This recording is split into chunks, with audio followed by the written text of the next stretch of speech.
2017 நாங்கள் ஆட்சி கட்டளை அமர்ந்தோம். அமர்ந்ததற்கு பிறகு 2019 தேர்தல், 21 தேர்தல், அதற்கு பிறகு 24 தேர்தல், உள்ளாட்சி தேர்தல் போன்ற தேர்தலை நாம் சந்திக்கின்ற போது களத்திலே பல்வேறு பிரச்சனைகள் ஏற்பட்டிருக்கிறது. 2024 இன்றைக்கு நாம் நினைக்கிறோமே, பாரதிய ஜனதா கட்சியோடு அன்றைக்கு கூட்டணி வைத்திருந்தால் 30 இடங்களை நாம் வெற்றி பெற்றிருக்க முடியும். இதையெல்லாம் நாம் வருடத்திலே நினைவூட்டினோம். அது சகோதரர் வேலுமணி கூட ஒரு முறை அந்த கருத்துக்களை வெளிப்படுத்தினார். அதற்கு பிறகு நாங்கள் எல்லாம் தேர்தல் முடிந்ததற்கு பிறகு நம்முடைய கழக பொதுச் செயலாளரை சந்தித்தோம்.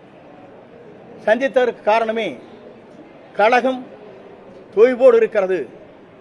தேர்தல் களத்திலே நாம் எவ்வளவு யூகத்தை வகுத்தாலும் வெற்றி வாகை சூட முடியவில்லை. கழகத்தை ஒன்றிணைக்கப்பட வேண்டும், வெளியே சென்றவர்களை இணைக்கப்பட வேண்டும்.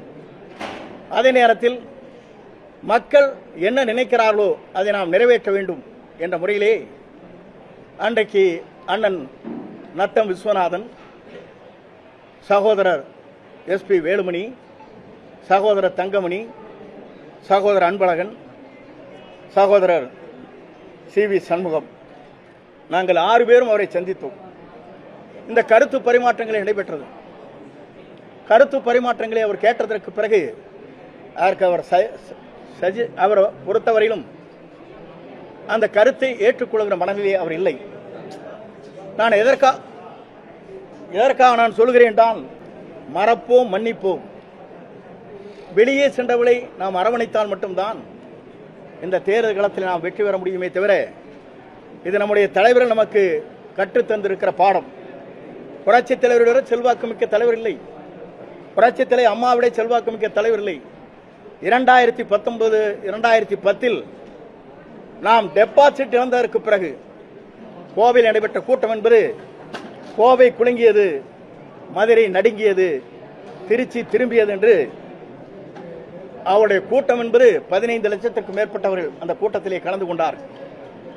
அப்படி கலந்து கொள்கிற போது கூட அன்றைக்கும் கூட்டணி வலிமையாக வேண்டும், வெளியே சென்றவர்களை கொண்டு வர வேண்டும் என்ற நோக்கத்தோடு தான் தேமுதிகவை அன்று அழைத்து பல்வேறு பேச்சுவார்த்தை நடத்தி, அவரோடு கம்யூனிஸ்ட் கட்சியை சார்ந்தவர்கள், மதிமுகவை சார்ந்தவர்கள் இணைத்து வெற்றி வாகை சூடுவதற்கு ராஜதந்திரத்தோடு அவர் நல்ல யூகத்தை வகுத்து வெற்றி பெற்றார் என்பது வரலாறு இருக்கிறது.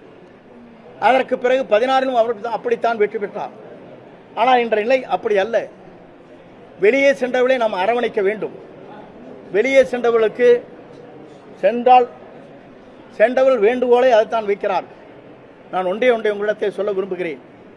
அவர் வைக்கின்ற வேண்டுகோள் எந்த கண்டிஷனும் இல்லை. எங்களை ஏற்றுக்கொள்ளுங்கள், உங்களோடு இணைந்து பணியாற்றுகிறேன், நாட்டு மக்கள் நலன் கருதி, தொண்டர் நலன் கருதி நாங்கள் எந்த தியாகத்தையும் செய்ய தயாராக இருக்கிறோம் என்று பல்வேறு மேடைகளும் கடிதங்கள் மூலமாகவும் அவர் நமக்கு கொடுத்து கொண்டே இருக்கிறார். அப்படி கொடுத்து கொண்டிருக்கிற போது எல்லோரும் என்ன செய்வது என்று நாம் தவித்துக் கொண்டிருக்கிறோம்.